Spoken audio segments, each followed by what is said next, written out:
Watch and burn. Hey everyone. So tonight I want to discuss Body Counts. I believe this is their fourth album, I think. Because I love the first one, I love Born Dead, and then the third one, I can't remember what it was called, but I know a buddy of mine bought it way back when, and I didn't love it, so I didn't pick it up. And I think that was their last one until they signed to Sumerian and released this. I think at least. I forgot to turn the light on. I think that's the way it went. So I think this is their fourth album, and that is Manslaughter. And this is sort of like, I don't know, Body Count's first album is so thrashy punk, and it's so angry, and it's so, it's just so raw sounding, and it's just sort of like, attitude-wise, that the hatred is just so focused, and it's so angry. And then with Born Dead, it's like they continued to refine their sound, and they got catchier, you know? Like, that sort of raw sense of production was produced with a slighter sense of slicker production, and the songs got a little longer and a little more, I would almost say insightful, way funnier too. Like Necessary Evil is a fucking blast to listen to. But and then, like I said, I know that there was the next record that they released. I just can't remember what it was called because I never loved it, so I didn't buy it. And now I'm talking about Manslaughter, and I'm pretty sure that this was their first record for Sumerian. I think it was, at least. But this is like a return to form, and then some. Like, they totally reinvented themselves. This record sounds like a new band, not a band that's been around forever by this point. This band sounds reinvigorated. They sound young, they sound hungry, they sound just as angry as they were when they were actually kids, when they put out their first one way back in the 90s. And their cover of the Suicidal Tendencies Institutionalized, like Institutionalized 2014, is actually better than the original. And I know that's a huge statement because Institutionalized by the Suicidal Tendencies has been embraced by people from all different styles of music. It doesn't really matter what type of music you're into. Somehow the song Institutionalized by the Suicidal Tendencies tends to come up somewhere, somehow, and gets referenced by you and your band or the bands you love.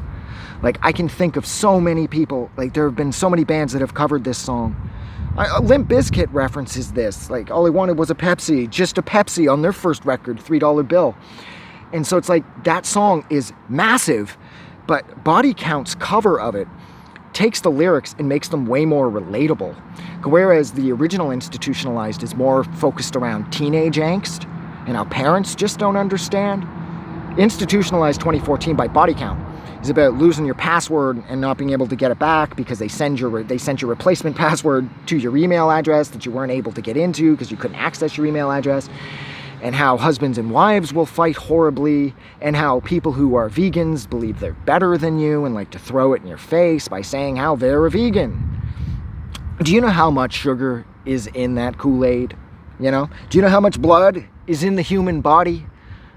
You know? So I think their version of Institutionalized is going to reach far more people just based on how more generalized the lyrics are and how they're way more relatable.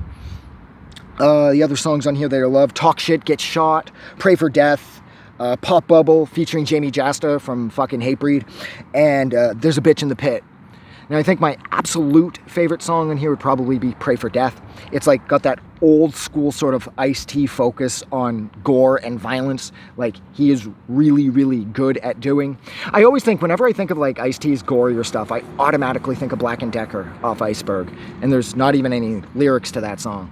But it was sort of like, it was Ice-T coming up through listening to a ton of rock music and him getting into like Cannibal Corpse and shit that sort of opened this wide for him, you know? And it really shows that he's wearing all of his influences on his sleeve, and you can see that him and the rest of the guys in the band, like, they just love playing hard and fast. Because this record, it isn't just fun and catchy. This record is pummeling and punishing and so fucking unforgiving that it just doesn't let up from start to finish. A couple slower songs on here, of course, but for the most part, Jesus Christ, does this record fucking tear. And it's perfect. Like, it's absolutely perfect. And because I think there's going to be a thunderstorm or some shit, because the wind keeps picking up, I am going to stop discussing I almost said Bad Religion, fucking Body Counts, Manslaughter, which is fucking brilliant. because I want to get home before it rains. So like always, if you liked this review, don't forget to do something nice for somebody. But most importantly, please don't forget that the world is actually a better place because you are in it, unless you're some serial killer, in which case it'd be better if you weren't in it. But everybody else, it's better because you're here. I'm going to go. Have a good night.